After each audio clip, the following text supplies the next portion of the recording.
Velkommen. I denne her lektion vil jeg give dig et overblik over de vigtigste sejladshåndbøger. Som skibsfører har du pligt til at kende forholdene i de farvande, du besejler. Og her kan sejladshåndbøgerne være en stor hjælp. Det gælder både ved sejlads i de hjemlige farvande, eller hvis du prøver lykken i udlandet. Men lad os se lidt nærmere på, hvad sejladshåndbøger egentlig er. Sejladshåndbøgerne er først og fremmest et vigtigt supplement til søkortet. I håndbøgerne er det muligt at give mere uddybende forklaringer på de oplysninger, du finder i søkortet. Visse sejladshåndbøger beskriver lokale forhold, og der vises måske skitser og billeder af kystprofiler og havneanløb. Eller du kan finde beskrivelser af særlige strøm- og vejrforhold i området.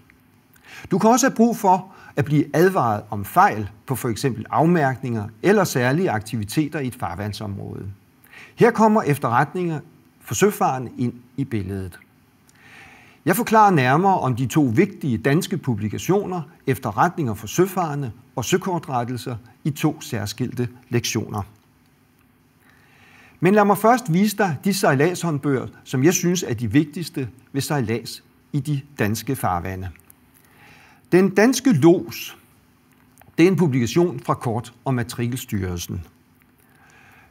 Den danske Lods indeholder en masse nyttig information af almen interesse for sejlads i de danske farvande. Den udgives af Kort- og Matrikelstyrelsen.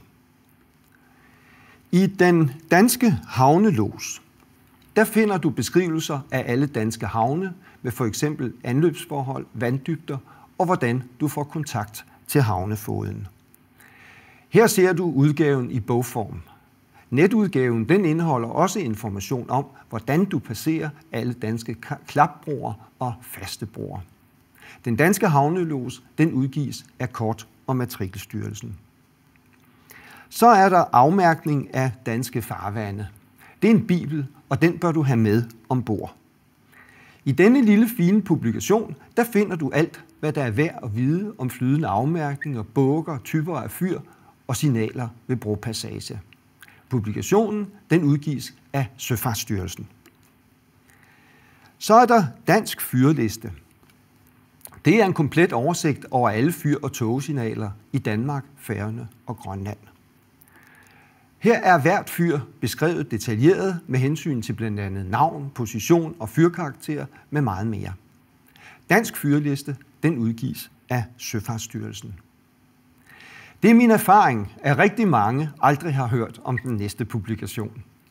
Den har det pudsige navn Kort 1.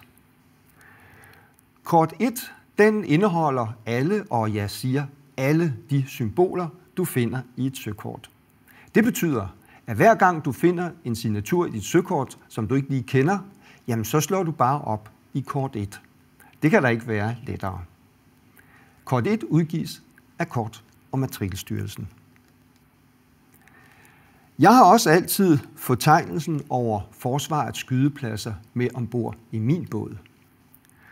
Ganske vist, så er skydeområderne indtegnet i søkortet, men i den her fortegnelse, der får du flere oplysninger om området, blandt andet om, hvem du kan kontakte, hvis du faktisk er i tvivl, om der lige nu og her er skydeøvelser i området. Oversigten den udgives af Søfartsstyrelsen sammen med efterretninger for søfarende. Og så vil jeg råde dig til at have fortegnelsen over radiostationer og VHF-kanalerne med ombord. Den er selvfølgelig kun rigtig brugbar, hvis du har installeret en skibsradio i dit skib, men det bør du også have. Oversigten den udgives af Lyngby Radio. Ja, det var så de danske sejladshåndbøger, som jeg synes, du skal kende. Alle de nævnte publikationer, dem kan du finde på nettet. Gå ind på Sejlerbogs hjemmeside. Her finder du links til dem alle sammen. Det, jeg har vist dig her, det er ikke en komplet oversigt over sejladshåndbøger.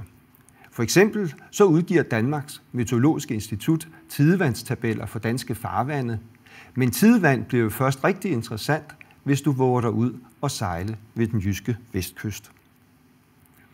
Til sidst så skal du lige høre lidt om sejladshåndbøger, hvis du sejler længere væk. For eksempel så udgiver British Admiralty serie af sejladshåndbøger, som dækker hele verden. Også andre forlag, som for eksempel Imray, laver glimrende farvandsbeskrivelser, de såkaldte pilot books. Ja, det var jo, hvad jeg havde valgt at fortælle om sejladshåndbøger.